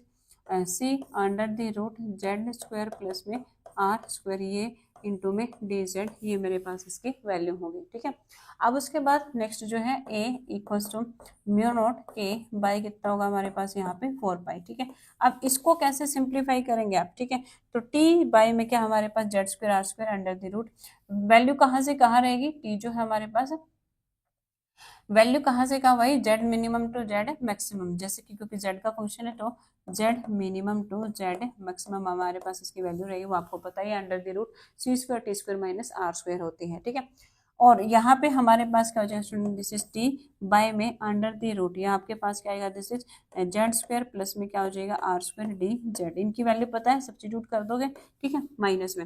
अब इसको कैसे सिंप्लीफाई करोगे, आप देखो यहाँ पे व्हाट इज दिस आर, ये आर किसके इक्वल होता है, क्या ये इसी के इक्वल होता है या कोई हमारे पास यहाँ पे डिफरेंट वैल्यू होती है। देखो डायग्राम से मैंने आपको बताया था कि आर किसके इक्वल होता है, दिस कर लिया R equal to under root Z square plus R square, तो इससे कैंसिल आउट हो जाएगा, तो डी जेड बाई क्या बचेगा हमारे पास सी, कहाँ से कहाँ, Z minimum to Z maximum, वही वैल्यू हमारे पास, जस्ट इसको तो ये बिल्कुल सिंपल हो गया आपका इंटीग्रेशन। अब यहाँ पे आप उस वैल्यू को सब्स्टिट्यूट करके इंटीग्रेट कर देंगे बस, ठीक है। तो क्या आ जाएगा आपके पास यहाँ से, वेक्टर पोटेंशियल ए आ गया, वेक्टर पोटेंशियल ए आ गया स्टूडेंट, तो फिर आगे क्या ही करना है, उससे मैग्नेटिक फील्ड और इलेक्ट्रिक फील्ड आप इजीली निकाल सकते हो, कर लोगे आगे, जस्ट वैल्यू पुट करके सिंप्लीफाई करना और कुछ भी नहीं करना है, ठीक है, इतना से ही इसके अंदर काम है और कुछ भी एक्स्ट्रा आपको नहीं करना है। चलो फिर भी मैं आपको बता देती हूँ, ठीक है। तो यहाँ से हमारे पास क्या आ जाएगा, this is A equals to, ये मैं आपको बता देती हूँ, नेक्स्ट आप निकाल लेना, म्यू नोट के बाय में कितना हो जाएगा हमारे पास यहाँ पे 4 पाई, ठीक है। तो टी जो है कांस्टेंट है, उसको हम यहाँ पे बाहर ले लेंगे, ओके, बट इस फंक्शन के साथ है तो इसको हम इस तरीके से ले लेते हैं, ठीक है। टी, अब Z maximum to Z minimum, D Z by में कितना हो जाएगा अंडर द रूट, ठीक है। ये मेरे पास क्या आ गया, जेड स्क्वायर प्लस में आर स्क्वायर माइनस में, इसको कर लीजिए, इसको मैं डबल लिख सकती हूँ, ठीक है। और डी जेड का इंटीग्रेशन मेरे पास क्या हो जाएगा स्टूडेंट, अच्छा इसको सिंप्लीफाई कर लो पहले, तो 1/c मेरे पास बाहर आ जाएगा, डी जेड का इंटीग्रेशन जेड हो जाएगा, Z maximum minus Z minimum हम करेंगे, ठीक है।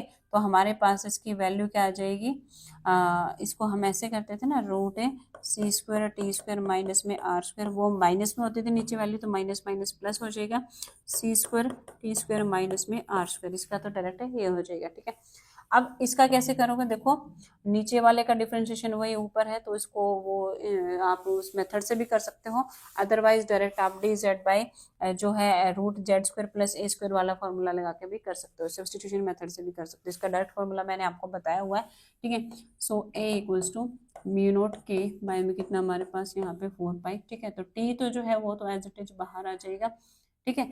और वो हमारे पास क्या है, ये इवन फंक्शन है तो डबल हो जाएगा यहाँ पे, इसको मैंने 2t ले लिया, 0 से z हो जाएगा, वैल्यू में इसके पुट कर लेते हो साथ में, तो ln इसको हम क्या ले सकते हैं, z प्लस में under the root Z square plus में क्या हो जाएगा आर स्क्वायर, और यहाँ पे क्या स्टूडेंट मेरे पास ये माइनस 1 बाई क्या है c, ठीक है, ये डबल हो जाएगा इसका, तो 2 under the root C square T square minus में क्या है आर स्क्वायर, ये मेरे पास इसकी वैल्यू होंगी, ठीक है। अब जस्ट इसमें आपको लिमिट पुट करनी है, लिमिट तो कर दोगे ना पुट, तो ए मेरे पास क्या हो जाएगा, this A equals to mu naught K by में कितना हमारे पास यहाँ पे 4 पाई, ठीक है। अब यहाँ पे देखो 2t तो हमारे पास यहाँ पे देखो 2 इसमें भी है, 2 इसमें भी, कॉमन निकाल के कैंसिल आउट ही कर दो इसको, ठीक है। तो कॉमन निकल के मेरे पास ये यहाँ पे कैंसिल आउट हो जाएगा, ठीक है, 2 आ जाएगा, तो ये मेरे पास हो गया स्टूडेंट यहाँ पे t, और इसमें अब पुट करोगे आप ln, तो आपने पहले भी किया था, मैं डायरेक्ट यहाँ पे बता ही देती हूँ, तो हमारे पास z की वैल्यू क्या पुट करेंगे यहाँ पे, root C square minus C square T square minus R square, इसमें minus R square plus R square cut जाएगा, सी टी बच जाएगा, ठीक है। तो ये हो जाएगा हमारे पास यहाँ पे under the root C square T square minus R square plus में सी टी बाय में माइनस वो जो एल एन आर आएगा, तो लोग ए माइनस पे ए बच जाएगा, ठीक है। और यहाँ पे हमारे पास माइनस में 2 से 2 कैंसिल आउट हो गया, तो ये मेरे पास under the root C square T square minus में आर स्क्वायर बाय में सी, ये मेरे पास इसका रिजल्ट होगा। हो गया आप क्लियर, ए निकल चुका है, इससे बी और ई निकाल सकते हो आसानी से, ठीक है। तो बी मेरे पास यहाँ पे क्या हो जाएगा, B equals to curl of A, ध्यान रहे स्टूडेंट फॉर्मूला वही लगाओगे आप, ठीक है, क्योंकि सिलेंड्रिकल वायर वाला ही हम यहाँ पे यूज करेंगे, 1/r, ठीक है। So this is r and r phi cap and this is z cap, curly by curly r, curly by curly क्या है हमारे पास यहाँ पे phi and curly by curly Z, ठीक है। सो ये जो दो टर्म है जीरो हो जाएगी, यहाँ पे ए जेड डायरेक्शन में है, ए की वैल्यू को यहाँ पे सब्स्टिट्यूट करके एंड सॉल्व कर दो, ठीक है। इलेक्ट्रिक फील्ड की मैं बात कर स्टूडेंट, तो E equals to negative gradient of V, जो मैंने बताया था, एंड माइनस करली ए बाय करली टी होता है, बट वी की वैल्यू जो है यहाँ पे क्या है, जीरो है, ठीक है। तो ये किसके इक्वल होगा हमारे पास, नेगेटिव ऑफ करली ए बाय करली टी के इक्वल होगा। इसको आप निकाल लेंगे, ई इक्वल्स टू माइनस करली ए बाय करली टी, ये मेरे पास हो जाएगा, ठीक है। So this was the whole information about the retarded potential, की रिटार्डेड पोटेंशियल क्या होता है, टाइम का फंक्शन होता है, जब लेग बिहाइंड करता है तो उसको हम बोलते हैं रिटार्डेड पोटेंशियल, ठीक है, किसी लेग टाइम पे, ओके। उसके बाद एक और लास्ट इसमें टॉपिक बचता है जिसको हम बोलते हैं यहाँ पे रेडिएशन, ठीक है। डाइपोल रेडिएशन क्या होता है, इलेक्ट्रिक डाइपोल रेडिएशन क्या होता है, क्योंकि जब चार्ज मूव करता है स्टूडेंट, यहाँ पे हम बात कर रहे हैं because we are talking about the oscillating charge, ठीक है। जब कोई चार्ज असलेट करता है तो हमने बताया था उससे इलेक्ट्रोमैग्नेटिक वेव क्या करती है, मूव करती है, ठीक है, मतलब उससे रेडिएशन एमिट आउट होती है कंटिन्यूसली। कोई भी चार्ज अगर मूव करेगा, कोई भी चार्ज पार्टिकल, तो उससे कंटिन्यूसली क्या एमिट आउट होती है, रेडिएशन एमिट आउट होते हैं, ठीक है। तो वो रेडिएशन कितनी एमिट आउट होंगे, इलेक्ट्रिक फील्ड के लिए उसकी क्या वैल्यू होगी, मैग्नेटिज्म के लिए क्या वैल्यू होगी, ठीक है, और उससे उसका प्रेशर कितना होगा, उसकी इंटेंसिटी क्या होगी, ये सभी चीजें जो है यहाँ पे हम फाइंड आउट करेंगे, ठीक है। तो सबसे पहले हम यहाँ पे देख लेते हैं कि हमारे पास रिटार्डेड पोटेंशियल होता है, ये जो है radiation bye a moving charge क्या होता है, ठीक है। इसको करने के लिए सबसे पहले मैं आपको बताती हूँ कि इसका फॉर्मूला हमारे पास क्या होता है, radiation bye a moving charge, ठीक है। हमारे पास है, हेडिंग डाल लीजिएगा आप, रेडिएशन बाय मूविंग चार्ज, ठीक है।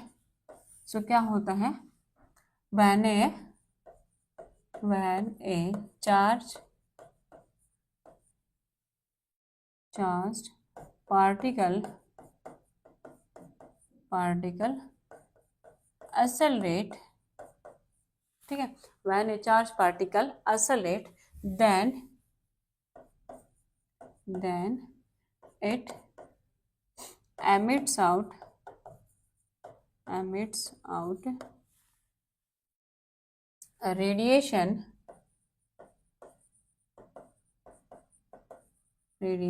in the form of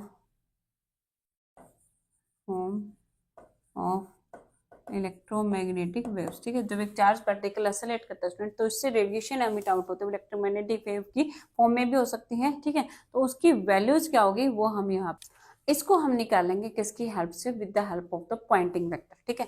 तो पॉइंटिंग वेक्टर हमें पता है स्टूडेंट, हमारे पास क्या होता है, average, we know that average value of Poynting vector हमारे पास क्या होती है, average value of Poynting vector, जिसको हम क्या कहते हैं, amount of energy falling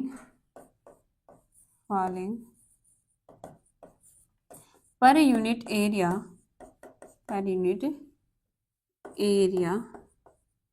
per unit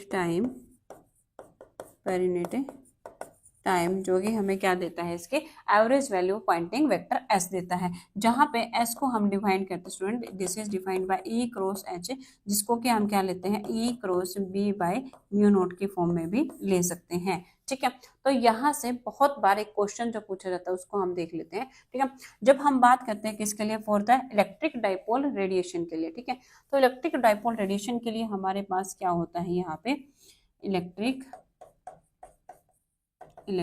dipole, जब हम रेडिएशन की बात करते हैं यहाँ पे, ठीक है, तो इलेक्ट्रिक डाइपोल रेडिएशन के केस में हमारे पास चार्ज को हम कैसे डिफाइन करेंगे, क्योंकि इसके लिए हम चार्ज का मेन रोल होता है, तो चार्ज हमारे पास यहाँ पे क्या होता है, चार्ज क्या इक्वल्स टू क्या नोट हमारे पास होता है student, this is cos of omega T, इसका फंक्शन लेते हैं। बिकॉज देखो, क्योंकि मैंने अभी बोला कि चार्ज पार्टिकल एक्सेलरेट करा, तो ऑब्वियस सी बात है कि यहाँ पे हमारे पास फंक्शन जो है, चार्ज हो या करंट हो, दोनों किसके फंक्शन होगा, टाइम के फंक्शन होंगे, कॉन्स्टेंट वैल्यू को नहीं ले सकते।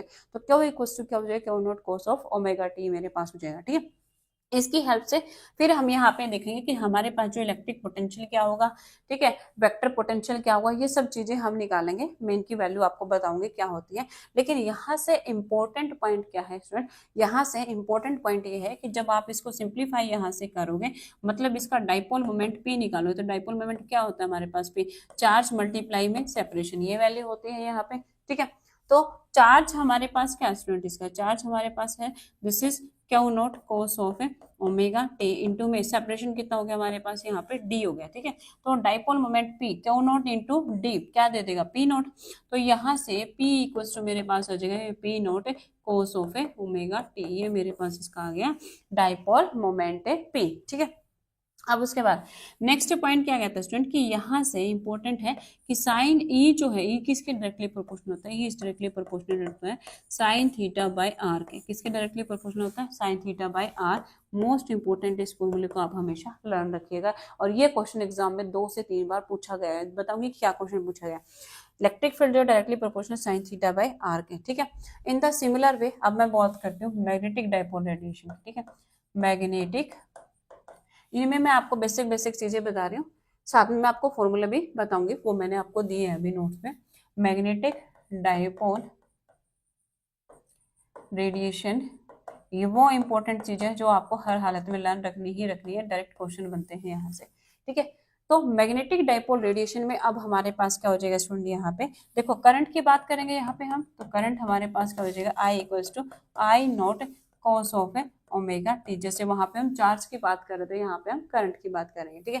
तो यहाँ पे जैसे वहां पे हमने इलेक्ट्रिक डाइपोल मोमेंट निकाला था, इन द सिमिलर वे यहाँ पे मैग्नेटिक डाइपोल मोमेंट की बात करेंगे, ठीक है। तो magnetic dipole moment M of T किसके इक्वल होता है हमारे पास, करंट इंटू में, करंट इंटू में क्या होता है हमारे पास, एरिया, ठीक है। तो करंट हमारे पास क्या है, this is I naught cos of क्या है हमारे पास, ओमेगा टी, ठीक है। और एरिया, एरिया हमारे पास लाइक से कि पाई ए स्क्वायर या आर स्क्वायर, जो भी आपके पास यहाँ पे वैल्यू है वो हो जाएगा, ठीक है। अब देखो करंट इनटू में एरिया, फिर से आपको क्या दे देगा इसका, मैग्नेटिक डाइपोल मोमेंट जो भी हमारे पास इनिशियल था, ठीक है, टी जीरो टाइम पे, तो M of T equals to क्या हो जाएगा हमारे पास, M naught, and this is cos of क्या आ गया हमारे पास, ओमेगा टी, ठीक है। इस टर्म को जब हम सिंप्लीफाई करते हैं मैग्नेटिक डाइपोल मोमेंट को, तो इसकी हेल्प से हम यहाँ पे इलेक्ट्रिक फील्ड में निकाल सकते हैं और मैग्नेटिक फील्ड में निकाल सकते हैं। और आपसे पूछा जाए स्टूडेंट कि यहाँ पे हमारे पास जो है इसके इलेक्ट्रिक फील्ड या मैग्नेटिक फील्ड किसकी हेल्प से, मैग्नेटिक फील्ड की वैल्यू जो है यानी कि बी ऑफ टी की वैल्यू क्या होगी, इन द सिमिलर वे, बिल्कुल same in the similar way यहाँ पे मेरे पास किसके डायरेक्टली परपेंडिकुलर होगा, वही sine of theta by R के, ठीक है। सो देखो यहाँ पे भी हमने कहा कि ये हमारे पास क्या है, sine theta bye, electric field जो है वो साइन थीटा बाय आर, इसको लाइक मैं यहाँ पे अब क्वेश्चन क्या से आया था, इसकी पावर आपको जैसे m दे दी जाए, ठीक है, तो इसकी पावर m में यहाँ पे r की पावर m, तो यहाँ पे m की वैल्यू यानी कितनी है हमारे पास 1 है, ठीक है। इसमें आपको जो है r की पावर यहाँ पे n दे दी जाए, तो यहाँ पे n की वैल्यू कितनी है, 1 है, ठीक है। अब क्वेश्चन क्या पूछा गया था कि इसकी हेल्प से पॉइंटिंग वेक्टर जो है r पे कैसे डिपेंड करेगा, ठीक है। तो पॉइंटिंग वेक्टर s जो है वो डायरेक्ट वो इक्वल्स टू हमारे पास क्या होता है, point vector s equals to e cross b by क्या होता है हमारे पास, म्यू नॉट होता है। तो देखो e कितना है, e is directly proportional to, यानी कि किसके प्रोपोर्शनल होगा, साइन थीटा बाय आर के, ठीक है। और ये b जो है वो भी क्या हमारे पास, साइन थीटा बाय आर के directly proportional, so you can say कि s जो है वो डायरेक्टली प्रोपोर्शनल होगा हमारे पास sine square theta by R square के।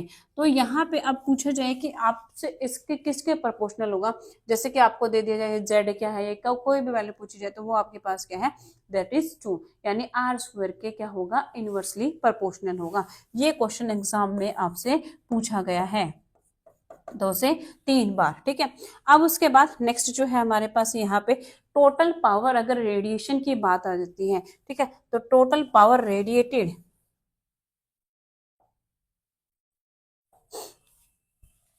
टोटल पावर रेडिएटेड, ठीक है। तो अगर आपसे पूछा जाए कि टोटल पावर रेडिएशन कितनी होगी, पावर कितनी रेडिएट आउट होगी, तो उसके लिए आपके पास क्या फॉर्मूला होता है student, this is integration of average of Poynting vector S into में क्या होगा आपके पास, डी ए, ठीक है। This is the total power radiated by any dipole. वो इलेक्ट्रिक डाइपोल भी हो सकता है, वो मैग्नेटिक डाइपोल भी हो सकता है, ठीक है। अब यहाँ से क्वेश्चन क्या क्या बनते हैं वो मैं आपको बताती हूँ, और आपको क्या क्या चीजें लर्न रखनी है, ठीक है। वैसे तो मैंने आपको यहाँ पे सारी चीजें ही दी है, लेकिन इनमें से इंपॉर्टेंट क्या है और एग्जाम पॉइंट ऑफ व्यू से क्या इंपॉर्टेंट है वो चीजें हम देख लेते हैं, ठीक है। तो पहला हम बात करते हैं स्टूडेंट किसके लिए, first we will talk about the electric dipole, ठीक है। तो जब हम यहाँ पे इलेक्ट्रिक डाइपोल के लिए बात करते हैं, ठीक है, तो उस केस में आपके पास क्या क्या इंपॉर्टेंट है, देखो हमने कहा कि पोटेंशियल हमारे पास इज अ फंक्शन ऑफ क्या हो जाएगा, यहाँ पे आर थीटा एंड टी का फंक्शन होगा, क्योंकि आर थीटा का तो पहले से ही था, टी का भी फंक्शन हो जाएगा। इन the similar way vector potential भी होगा, इलेक्ट्रिक फील्ड भी होगा, मैग्नेटिक फील्ड भी होगा, चार फंक्शन मेरे पास हो गए, ठीक है। अब इसमें देखो, इसमें जो मेरे पास यहाँ पे स्केलर पोटेंशियल है उसकी वैल्यू क्या है, P naught omega by 4 pi epsilon naught C, ठीक है। म्यू नोट बाई 4 पाई तो आता ही है, जैसे इसमें 1/4 पाई एप्सिलॉन नॉट आया है, इसमें क्या है, this is P naught omega, ठीक है, इतना ही डिफरेंस है। अब इसमें जब हम क्या करेंगे, इलेक्ट्रिक फील्ड निकालेंगे, तो इलेक्ट्रिक फील्ड के लिए हमारे पास देखो ए का डेरिवेटिव होता है ना, तो इसका डेरिवेटिव लोगे तो यानी कि ये वैल्यू तो एज इट इज आएगा, mu naught by 4 pi, P naught as it is, sine में ओमेगा वाली टर्म का करोगे तो एक ओमेगा बाहर आ जाएगा, यानी कि ओमेगा स्क्वायर हो जाएगा, ठीक है। बाकी टर्म जो है आपकी एज इट इज रहेगी। देखो देखो यही चीज मैं आपको बताना चाहती थी यहाँ पे कि ये जो है टर्म हमारे पास इलेक्ट्रिक फील्ड किसके इनवर्स डायरेक्टली प्रोपोर्शनल हो गया, साइन थीटा बाई आर के डायरेक्टली प्रोपोर्शनल आ गया। इन the similar way magnetic field की मैं बात करती तो वो भी साइन थीटा बाई आर के डायरेक्टली प्रोपोर्शनल आ गया, ठीक है। तो यही दो चीजें आपको यहाँ पे इंपॉर्टेंट है, जो सबसे ज्यादा लर्न रखनी है। ये तो फंक्शन है और ये आपको पता लग ही गया होगा, क्योंकि इसमें भी पी नोट है। बी में जस्ट क्या याद रखेंगे कि बी में जो है हमारे पास यहाँ पे सी आ जाएगा डिवाइड में, और ये वैल्यू जो है एज इट इज रहेगी। ई और बी निकाल रहे हो तो ओमेगा स्क्वायर आ जाता है, otherwise P naught omega by direct simple values रहती है, ठीक है। उसके बाद नेक्स्ट हमारे पास जो है सबसे इंपॉर्टेंट जो है इसके अंदर वो है इसकी एवरेज पावर, ठीक है, कि एवरेज पावर हमारे पास क्या हो गई, ठीक है। तो एवरेज पावर का ये फॉर्मूला जो है आपको जरूर रखना स्टूडेंट, वो क्या हमारे पास इलेक्ट्रिक डाइपोल रेडिएशन के लिए जो हमारे पास एवरेज पावर का फॉर्मूला होता है that is mu naught P naught square omega की पावर 4, उसका डबल कर दो, ठीक है। पी नॉट का स्क्वायर हो गया ओमेगा की पावर 4 बाई 12 पाई सी, लर्न रह जाएगा mu naught P naught square omega की पावर 4 बाई 12 पाई सी, ठीक है। उसके बाद नेक्स्ट चलिए फिर हम बात करते हैं किसके लिए, मैग्नेटिक डाइपोल रेडिएशन के लिए, ठीक है। तो मैग्नेटिक डाइपोल रेडिएशन में जो है स्टूडेंट उसमें भी आपको क्या ध्यान रखना है कि सबसे पहला वही कि किसके डायरेक्टली और मतलब इनवर्सली प्रोपोर्शनल वही आर स्क्वायर की, ठीक है। ये टर्म ध्यान रखेंगे तो बहुत ज्यादा बेटर, अदरवाइज ये चीज आपको जरूर रखनी है। उसके बाद फिर से वही उसका एवरेज पावर का फॉर्मूला, उसमें देखो हमारे पास क्या था, बिल्कुल उसी से कंपेयर कर लो। उसमें हमारे पास था यहाँ पे पी नोट की फॉर्म आई थी, यहाँ पे क्या था हमारे पास पी नोट स्क्वायर ओमेगा की पावर 4 बाय 6 पाई की फॉर्म में था, ये देखो बाय क्या था हमारे पास, ये 12 पाई सी था ओनली, ठीक है। और इसमें हमारे पास क्या गया बाय 12 पाई सी क्यूब आ गया। जस्ट किस चीज का डिफरेंस है, हमारे पास यहाँ पे एम नोट्स है और वहां पे पी नोट है, इतना ही डिफरेंस है, यहाँ पे एम नोट है वहां पे पी नोट है, यही डिफरेंस है हमारे पास, ठीक है। और कोई भी इसमें खास डिफरेंस है नहीं है, ठीक है। अगर आपसे पूछा जाए कि दोनों में का हमारे पास रेशियो क्या होगी, दोनों को उठा के डिवाइड कर दो, मतलब कुल मिला के ओवरऑल स्टूडेंट इसमें आपको 4 से 5 चीजें याद रखनी है कि पहला आपके पास एवरेज वैल्यू ऑफ एस किसके डायरेक्टली प्रोपोर्शनल है, एवरेज वैल्यू ऑफ जो एस है मैग्नेटिक में किसके है और जो इलेक्ट्रिक में किसके है, ठीक है, साइन थीटा बाय आर के। सो उसके बाद नेक्स्ट हमारे पास आता है कि जो average power electric dipole radiation के लिए क्या है और average power magnetic dipole radiation के लिए क्या है, बस उनकी वैल्यू याद रखनी है, ठीक है। और थर्ड तो रिलेशन है दोनों को डिवाइड करने से आराम से निकल जाएगा। तीन फॉर्मूला ही बहुत ज्यादा इसके अंदर इंपॉर्टेंट है और बहुत ज्यादा और सिंपल क्वेश्चन यहाँ से पूछे जाते हैं, डायरेक्ट आपका क्वेश्चन अटेम्प्ट हो जाएगा। प्लीज इस पार्ट को स्किप मत करना, सिर्फ आपको फॉर्मूला ही रखने हैं और कुछ भी नहीं करना है। तो आज हमारा सिलेबस जो है यहाँ पे कंप्लीट होता है। Best of luck for your exam, ठीक है। प्रिपरेशन के लिए आप प्रिपरेशन करते रहिए और साथ में जितना भी आपको मटेरियल दिया गया स्टूडेंट्स, स्पेशली इसके शॉर्ट नोट एंड फॉर्मूला, उस चीज को जरूर ध्यान रखिएगा। आपका जो ईएमटी का हर एक क्वेश्चन बहुत इजीली हो जाएगा। Thank you so much.